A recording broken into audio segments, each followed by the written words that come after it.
বাংলাদেশের রাজনীতিতে জামাত ইসলাম আবারও বাজিমাত করলো। কিভাবে বাজিমাত করলো প্রশ্ন করবেন আপনারা সবাই।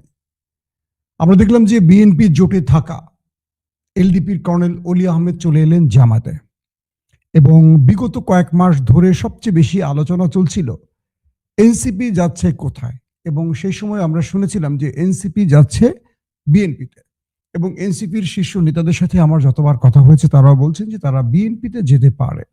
কিন্তু সর্বশেষ তারাও সারপ্রাইজ দিলেন, এনসিপি চলে গেল জামাত ইসলামের জোটে। পাশাপাশি জামাত ইসলামের রয়েছিল আরো 8টি ইসলামী দলের জোট, এবং বিগত সময়ে এই জোট ভাঙার জন্য এস্টাবলিশমেন্ট, ডিপ স্টেট এবং বিদেশি এজেন্টরাও, এজেন্সিগুলো, গোয়েন্দা বাহিনীগুলো ব্যাপক খেলা খেলেছে। তারপরও এখন পর্যন্ত স্টিল আমি যখন লাইভটি করছি তখন পর্যন্ত আমাদের কাছে আপডেট হলো যে সেই বিদেশিদের চাপে বা এস্টাবলিশমেন্টের চাপে প্রধান দুটো দল, মাওলানা মামুনুল হকের দল এবং চরমোনাইট, এই দুটো দল তারা এখনো ইসলামী জোটে বা এক বাক্সে থাকার প্রতিশ্রুতিবদ্ধ আছেন। এটি নিঃসন্দেহে একটি খুশির খবর, যদি না নতুন করে আর কোনো দুর্ঘটনা ঘটে, কারণ নির্বাচন 12 ফেব্রুয়ারি, তার মধ্যে রাষ্ট্রে অনেক কিছু ঘটতে পারে।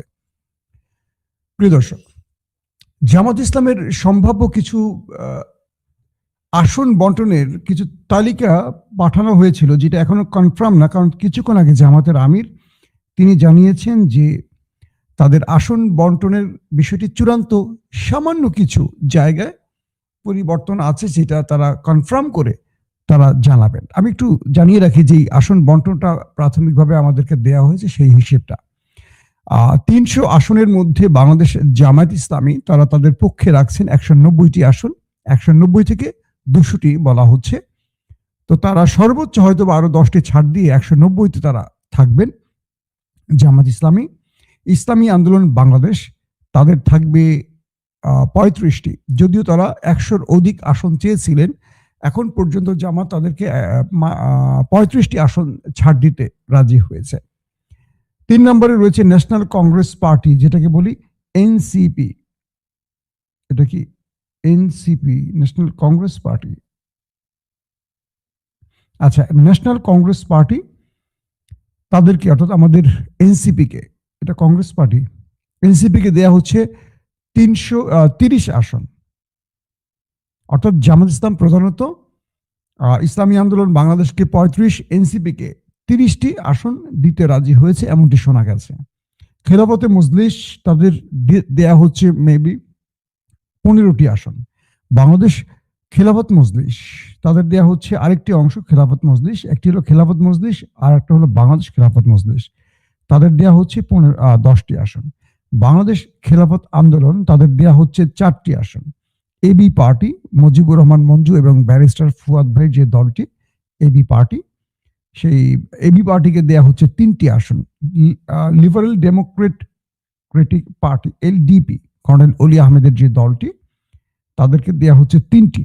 বাংলাদেশ লিবার পার্টি, তাদের দেয়া হচ্ছে 3টি। জাতীয় গণতান্ত্রিক পার্টি জাকপা, তাদের দেয়া হচ্ছে 3টি। বাংলাদেশ ডেভেলপমেন্ট পার্টি, তাদের দেয়া হচ্ছে 2টো। নিজামে ইসলাম পার্টি, তাদের দেয়া হচ্ছে 2টি। অর্থাৎ জামাতের এই জোটে মোট 12টি দল থাকছে, এবং প্রাথমিকভাবে এরকম একটি তালিকা তৈরি হয়েছে যে যাদেরকে এই আসনগুলো দেয়া হতে পারে। এটা কিন্তু চূড়ান্ত তালিকা নয়, এটি দলের মধ্যে যে আলোচনা হয়েছে সেই আলোকে সবগুলো দল বসে এরকম একটি আসন বন্টনের পরিকল্পনা তৈরি করেছে। এবং জামাতের আমির যে আজকে সাংবাদিক সম্মেলন করলেন, তখন তিনি বলেছেন যে তাদের চূড়ান্ত অনুমোদনটি সবার সাথে বসে করা হবে, সেই ক্ষেত্রে হয়তো আমরা চূড়ান্ত তালিকাটি পাব।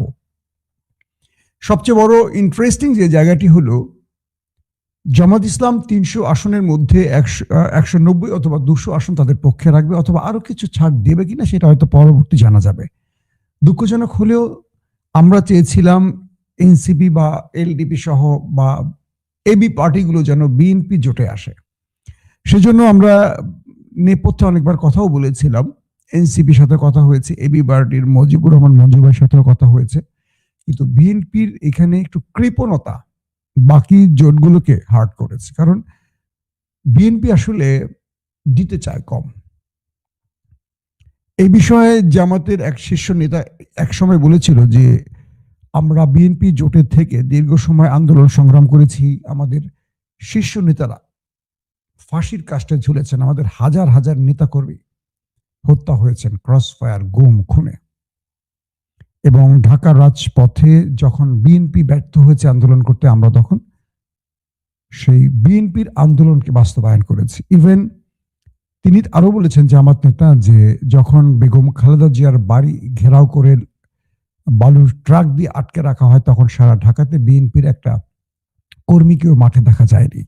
সেই দিন জামাত মাঠে নেমেছিল বেগম খালেদা জিয়ার নির্দেশে এবং তাদের 3 থেকে 4 জন শাহাদাত বরণ করেছে। এটা জামাতের বক্তব্য। আর যখনই নির্বাচনের সময় এলো, বেগম জিয়া জেলে চলে গেল, তখন দেখা গেল যে এই বিএনপি এই জোটে জামাতকে আর কোনো মূল্যায়ন করলো না এবং তারা মাহমুদুর রহমান মান্না, তারা কামাল হোসেনকে নিয়ে জোট করে তারা ধরে নিলেন যে তাদেরকে প্রতিবেশী একটি দেশ সাপোর্ট দিবে, যেহেতু তাদেরকে নিয়েছেন, যেটি রয়ের একটা খেলা ছিল। সেই ফাঁদে বিএনপি পা দিলেন। পা দেওয়ার ফলে জামাত ছিটকে পড়লো। জামাতকে বোধ হয় 18-20টি আসন দেওয়া হয়। এরপর আমরা দেখলাম সেই ভোট আর কোনো ভোট থাকলো না। শেখ হাসিনা তার মতো করেই বিজয় ছিনিয়ে নিল, অর্থাৎ রাতের ভোট বা কি বলবো যে একসাথে 153টি আসন জয়, আবার ভোটের অধিকাংশ রাতই ভোট হয়ে যাওয়ায় শেখ হাসিনা যে কাজগুলো করছে। তো সেই সময়ের বিষয়টি জামাতের এক নেতা উল্লেখ করে বলছেন যে আমরা বিগত সময় 20 দলীয় জোট করে যত আন্দোলনই করেছি, কিন্তু আসন বন্টনের ক্ষেত্রে কখনো বিএনপি ছাড় দিতে চায় না। তো এরপর আমরা ধরে নিয়েছিলাম যে এবার জামাতবিহীন বিএনপির মধ্যে হয়তোবা বাকি জোটের যারা রয়েছেন তারা হয়তো ভালো কিছু আসন পাবেন, কিন্তু সর্বশেষ দেখতে পেলাম যারা বিএনপির জন্য ওয়েট করেছে এতদিন ধরে, তারাও শেষ পর্যন্ত আর বিএনপির ঘরে থাকতে পারলেন না, তারা চলে এলেন জামাতের ঘরে। আবার জামাতের যিনি আমির ডক্টর শফিক সাহেব আজকে তার সংবাদ সম্মেলনে বললেন যে আরো অনেকগুলো দল এই জোটে আসার আগ্রহ প্রকাশ করেছেন, কিন্তু তারা তাদেরকে নিতে পারছেন না। তবে জাতীয় রাজনীতিতে দেশের কল্যাণে আগামী দিনের বাংলাদেশ গড়ার ক্ষেত্রে তাদেরকে নিয়ে কাজ করবেন। অর্থাৎ একদম শেষ আওয়ারে, 11th আওয়ারে এসে এলডিপি এবং এনসিপি এসে অনেকগুলো আসন নেয়ার কারণে আরো কিছু জোট যারা বিএনপি থেকে ছিটকে পড়েছে, তারাও হয়তোবা জামাতের সাথে যোগাযোগ করেছেন। সেই ইঙ্গিতটি ডক্টর শফিক দিয়েছেন, কিন্তু দুঃখজনক হলেও তিনি বলছেন যে আমরা তাদেরকে নিতে পারছি না, কারণ আসন তো একটা লিমিটেড আসনের মধ্যেই সবকিছু করতে হবে। তো তারা বলছেন যে আমরা আরো বেশ কিছু দলের কাছে তারা জামাতে আসতে চাচ্ছিলেন, কিন্তু তারা জামাত তাদেরকে এই মুহূর্তে জোটে নিতে পারছেন না। তবে তাদের সাথে দেশ গড়ার ক্ষেত্রে একসাথে কাজ করবেন, জাতীয় রাজনীতিতে তাদের সাথে কাজ করবেন। একটা ভালো সিদ্ধান্ত জামাত নিয়েছে। প্রশ্ন হলো সবাই জামাতে আসতে চায় কেন? আমি যে কথাটি শুরুতেই বলেছিলাম যে আজকের এনসিপি, এলডিপি বা এই দলগুলো জামাতে আসতো না যদি বিএনপি তাদেরকে উপযুক্ত সম্মান দিয়ে রাখতেন। প্রশ্ন হলো যে বিএনপি আন্দোলন সংগ্রামে সবসময় ব্যর্থ হলেও আসন ছাড়ার ক্ষেত্রে এত কার্পণ্য করে কেন? এর উত্তর হয়তোবা বিএনপি ভালো জানেন।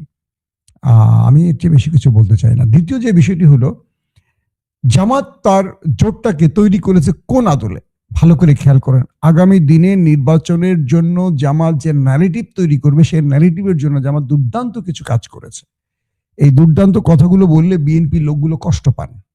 তাদের কথা হলো যে মাসুম ভাই, আপনি সাংবাদিকতা বাদ দিয়ে অ্যাক্টিভিজম করেন, অর্থাৎ সত্যকার মিথ্যা হোক শুধু আমাদের পক্ষেই বলবেন, আমাদের পক্ষেই বলবেন। কিন্তু আমি মাসুম ভাই আপনাদেরকে বলতে চাই, বোঝাতে চাই, মাসুম ভাই কোনো একটা দল পছন্দ করতেই পারে, কিন্তু তিনি সাংবাদিক হিসেবে নিজের পেশার সাথে প্রতারণা করতে চান না। অর্থাৎ একজন গণমাধ্যম কর্মী হিসেবে যেটা আমার কাছে সত্য মনে হয়, আমি সেই সত্যটা বলতে চাই। আমার দর্শককে আমি প্রতারিত করতে চাই না, কোনো দলের পক্ষে সাফাই গাইতে চাই না। এটা আমি আপনাদেরকে কথা দিতে চাই এবং সেটা প্রমাণ করতে চাই। যেমন ধরেন, জামাত তার জোটে রাখছে কাকে? কর্নেল ওলি, যিনি একজন মুক্তিযুদ্ধে অবদান রাখা, মানে উপরের কাতারে বীর বিক্রম একজন মানুষ। তার জোটে আছেন কে? যদিও মনোনয়ন বা নির্বাচনে নেই আক্তার, বিএনপির বহিষ্কৃত নেতা আখতারুজ্জামান। তার জোটে আছে কারা? 24-এর যে বিপ্লব হয়েছে ফ্যাসিজমের বিরুদ্ধে, তার যে অগ্রনায়ক একদম প্রথম সারি যারা এই আন্দোলন সফল করেছে, একদম প্রথম, মানে যারা এই আন্দোলন সফল করছে, এটা তো কোনো রাজনৈতিক দলের নেতৃত্বে হয়নি, হয়েছে যাদের নেতৃত্বে বৈষম্য বিরোধী আন্দোলনের সেই এনসিপি, নাহিদ ইসলাম সহ যারা আন্দোলনটি সফল করেছেন তারা। ইতিমধ্যে অনেকেই বলছেন এনসিপি থেকে ৩০ জন চলে গেছে, এনসিপির ভাঙন এই সেই। এটাকে আমি খুব ক্ষুদ্রভাবে দেখি, কারণ এনসিপি মানি নাহিদ ইসলাম, এনসিপি মানি হাসনাত, এনসিপি মানি সার্জিস আলম, এনসিপি মানি তাসনিম জারা, তাসনিম কি আমাদের সামান্তা নয়। এই নামগুলো পরে আমরা শুনছি। তাসনিম জারা কে? একজন কি বলবো উদীয়মান ডাক্তার এবং একটা উন্নত দেশে তার পেশাগত দায়িত্ব পালন করেছেন, যথেষ্ট ভালো একজন মানুষ, আমি তাকে পছন্দ করি। কিন্তু রাজনীতিতে বা রাষ্ট্রের অবদানের ক্ষেত্রে তার অবদানটাকে আমরা ওইভাবে গ্রহণ, মানে ওইভাবে নিতে পারি না। তিনি একজন সাধারণ অন্য পেশাজীবীদের মতো, কিন্তু 24-এ তার কোনো বড় ভূমিকা ছিল না। তো তিনি চলে গেলে বা তিনি থাকলেই বা কি যায় আসে। এনসিপি তাকে জাতির কাছে পরিচিত করেছে, মানে নেত্রী হিসেবে, আর ডাক্তার হিসেবে তিনি সোশ্যাল মিডিয়াতে যথেষ্ট প্রশংসিত হয়েছেন। তো যে এনসিপি এই 24-এর বিপ্লব সাধন করেছে, সেখানটা সেই এনসিপি জামাতে থাকছে। 71-এর মুক্তিযুদ্ধে থাকা প্রথম সারির কয়েকজন যারা বেঁচে আছেন তারাও জামাতে থাকছেন। এখন জামাত তাদের জোটে একটি ইসলামিক বাক্সের জন্য যে প্রতিশ্রুতি দিয়েছিল, সেটা চরমোনাই, হেফাজত, মাওলানা মামুন, খেলাফতে মজলিস, তাদেরকেও জামাত জোটে রেখেছে। অর্থাৎ এমন একটি প্যানেল জামাত তৈরি করতে চাচ্ছে, যে প্যানেলকে আগামী দিনে কেউ একটি বিশেষ ইঙ্গিত যে এটা জিহাদি, এরা জঙ্গি, এটা বলতে পারবে না, কারণ সেখানে মুক্তিযুদ্ধের প্রথম সারির লড়াকু সৈনিকরা রয়েছেন। আবার 24-এর বিপ্লবে দ্বিতীয় মুক্তিযুদ্ধ যারা সাধন করেছেন তারাও রয়েছেন, আবার রয়েছেন ইসলামের শক্তি। অর্থাৎ জামাত ঠিক ডাকসুর মতো, সাদিক কায়েমরা যেভাবে ঐক্যবদ্ধ প্যানেল ঘোষণা করেছিলেন হিন্দু পাহাড়ি সব দলকে টেনে এনে, জামাত ঠিক সেই প্র্যাকটিসটা আবার দেখালো জাতীয় নির্বাচনের ক্ষেত্রে। এটি জামাতকে একটা ভিন্ন মেসেজ দিবে, বা আন্তর্জাতিকভাবে বহির্বিশ্বের কাছে, ওয়ার্ল্ড ইস্টাবলিশমেন্টের কাছে জামাত তাকে দেখাচ্ছেন একটা গণতান্ত্রিক বা মডারেট ইসলামিক শক্তি হিসেবে। এইটা জামাতকে একটা ভালো রেজাল্ট দেবে।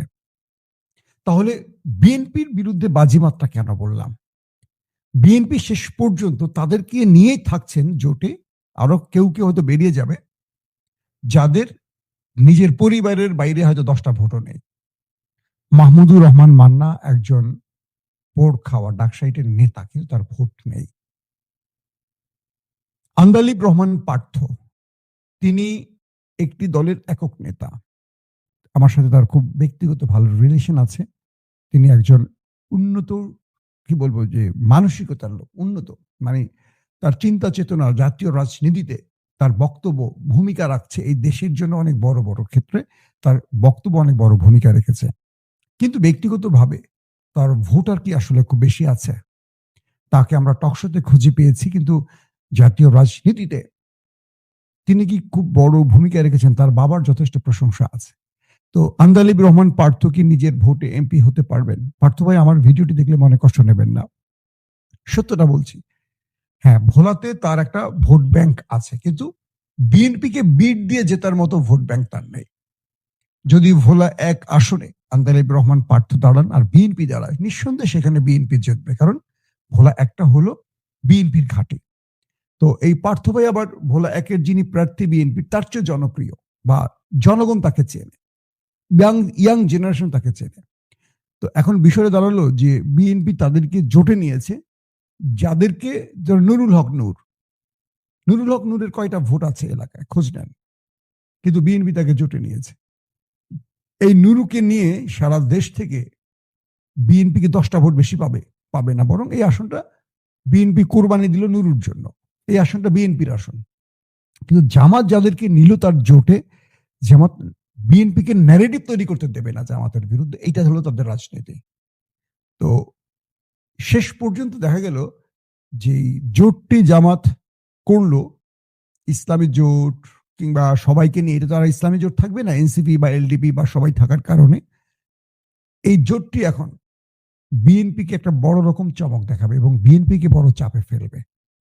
বিএনপিকে রাজনীতিতে আরো সুন্দর সুন্দর চিন্তা করে, সুন্দর বললাম কেন, শুধু একা খাবো এই নীতির বাইরে গিয়ে একটু চিন্তা করতে হবে। জামাতকে বিএনপি প্রথম ধাক্কাতেই ব্যর্থ করতে পারেনি এবং প্রতিনিয়ত জামাত চমক দেখাচ্ছে। এখন পর্যন্ত ন্যারেটিভ তৈরির ক্ষেত্রে জামাতকে কেউ ধরতে পারেনি। এখন তারেক রহমান বাংলাদেশে এসছেন, বর্তমান পুরো বাংলাদেশ তারেক রহমানের বুঁদ হয়ে আছে। তারেক রহমান যেখানে যাচ্ছেন অজস্র মানুষ তাকে ঘিরে ধরছে। যুবরাজকে পেয়েছে সবাই। একটা নতুন বাংলাদেশের স্বপ্ন দেখছেন মানুষ। এক তারেক রহমান বিএনপিকে টেনে তুলতে পারবেন। টেনে তুলতে হলে বাকিদেরকেও তারেক রহমানের সাথে হাত মেলাতে হবে। কিন্তু এই জায়গাটা খুব কঠিন হবে বিএনপির জন্য। নিজেদের বিদ্রোহ প্রার্থী থাকবে প্রতিটি জায়গায় এবং যেখানে বিএনপি তার জোটকে দেবে তার বাইরেও বিভিন্ন জায়গায় বিএনপি যে প্রার্থীরা মনোনয়ন পেয়েছেন সেখানেও একাধিক প্রার্থী দাঁড়িয়ে যাবে। অর্থাৎ আগামী নির্বাচনে জামাত যেখানে প্রার্থী দেবে সেখানে বিএনপির একাধিক জন থাকবে। তো সেক্ষেত্রে জামাত তার জোটকে বিজয়ী করে আনার ক্ষেত্রে নানান রকম কর্মকৌশল ব্যবহার করবে। এক্ষেত্রে ব্যর্থ হবে বিএনপি। আগামী নির্বাচন বিএনপিকে আরো ঠান্ডা মাথায় পরিকল্পনা করতে হবে। আর জামাতকে মোকাবেলা করতে হলে বিএনপিকে আরো অনেক কৌশল নিতে হবে। জামাতের অগ্রিম পরিকল্পনাগুলোকে বিএনপিকে বুঝতে হবে। জামাত তার প্ল্যান 1, প্ল্যান 2, প্ল্যান 3, প্ল্যান 5 এরকম একটা দুর্দান্ত প্ল্যান তালিকা করেছে যে বিএনপি এই কাজটা করলে এটা করবে, বিএনপি এটা করলে এরকম করবে। জামাত তার এন্ট্রি পজিশনে শত্রু বানিয়ে অনেকগুলো দলকে রাখে, কিন্তু তারা শত্রু না জামাতের। তাদেরকে বসানোই থাকে জামাতের সমালোচনার জন্য। ঠিক মোক্ষম সময় তারাই জামাতের হয়ে আবার কাজ করে। আমরা যখন এই কথাগুলো বলি আমাদেরকে একটা পক্ষে ফেলে দেয় বিএনপি, কিন্তু বোঝার চেষ্টা করে না যে জামাতের পরিকল্পনাটা কি, তারা কিভাবে সারা বাংলাদেশের বিশ্ববিদ্যালয়গুলোর ছাত্র সংসদ জয় করলো। একটু মাথা খাটালে বুঝবেন। কিছু ব্যক্তির এমন এমন সোকল্ড সেকুলারদের বক্তব্য বা প্রিসক্রিপশনে বিএনপি ট্র্যাপে পড়ে যায় যেখান থেকে উঠে আসতে পারে না। আগামী নির্বাচনে জামাত হার্ড লাইনে তো রয়েছেই এবং এই নির্বাচনে জামাত বিরোধী দল নয়, ক্ষমতায় বসার জন্য সবকিছু করতেছে। এটা বিএনপি বুঝতে পারছে না। বিএনপি মনে করছে আমরা সবচেয়ে বড় দল, পূর্বে জামাতের এত % ভোট ছিল সেই হিসেবে আছে। কিন্তু গত 15-16 বছরে জামাত নীরবে মাঠে যে কাজগুলো করেছে যেটা বিএনপি করতে পারেনি। জামাত হয়তো রাজনীতিতে বড় ভূমিকা রাখেনি, কিন্তু দাওয়াতি ক্ষেত্রে কাজ করেছে। গত 15 মাসে জামাত তার সবচেয়ে বড় দাওয়াতি কাজটা করেছে কি, যে ক্ষমতায় বসে গেছে। ধরেন হাসিনা চলে যাওয়ার পর তো জামাত বিএনপি ক্ষমতায়, একটি টাকারও দুর্নীতি তারা করেনি বা সেটা বড় করে প্রকাশ হয়নি, এরকম তথ্য প্রমাণ আসেনি, যেটা অন্যরা করেছে। এটাতেই মানুষ বুঝে গেছে যে জামাতকে ক্ষমতায় আনলে এটা হবে, অমুককে আনলে এটা হবে। এটাও জামাতের একটা খেলা। কিন্তু পক্ষান্তরে বিএনপি সেই অপবাদের ঘরে প্রবেশ করে ফেলেছে। তো আমি বলবো যে বিএনপি এবং জামাতের মধ্যে যে লড়াইটা শুরু হয়ে গেছে, এই লড়াইতে এখন পর্যন্ত জামাত শ্রেষ্ঠত্বের আসনে বসে আছে বা জামাত বিজয়ের দিকে ছুটছে। এখন যেহেতু তারেক রহমান দেশে আসছেন, তিনি কি চমক দেখাবেন তার চমকের জন্য অপেক্ষা করছি। কারণ তিনি ফুল টাইম রাজনীতি করেছেন লন্ডনে। তিনি তার দলটাকে ক্ষমতায় আনতে, ফ্যাসিস্ট হাসিনার বিরুদ্ধে একটা সফল আন্দোলন করতে গত এক কথা বলতে পারি 1 যুগের অধিক ধরে তিনি স্টাডি করেছেন। রাজনীতির নানান বিষয়গুলো নিয়ে, খুঁটিনাটি বিষয়গুলো তিনি জেনেছেন, বুঝেছেন। যেহেতু এখন তিনি বাংলাদেশে পা রেখেছেন, হয়তো বিএনপিকে পূর্বের তুলনায় এখন তিনি একটা অন্য মাত্রায় পৌঁছে দিতে পারবেন এবং তার হাত ধরেই হয়তো আগামীতে বিএনপি ক্ষমতায় আসতে পারে। তো সেই সম্ভাবনার দ্বারটি কতদূর যাবে সেটা আমরা বিএনপির আগামী দিনের কর্মনীতির উপরই বুঝতে পারবো। শেষ পর্যন্ত হাসিটা কি জামাতের হবে না বিএনপির হবে, সেটা বুঝতে হয়তো আমাদের 12 তারিখ পর্যন্ত যেতে হবে না। ঠিক ফেব্রুয়ারির প্রথম লগ্নেই মানুষের পারসেপশন আমাদেরকে বলে দেবে আসলে কোন দিকে যাচ্ছে দেশ। প্রত্যেকে ভালো থাকবেন। আল্লাহ হাফেজ। ওপেন দাইস মানে সত্যকে সত্য বলা, মিথ্যেকে মিথ্যে বলা। আমরা শোনা কথা নয়, চোখে যা দেখি তাই বলি।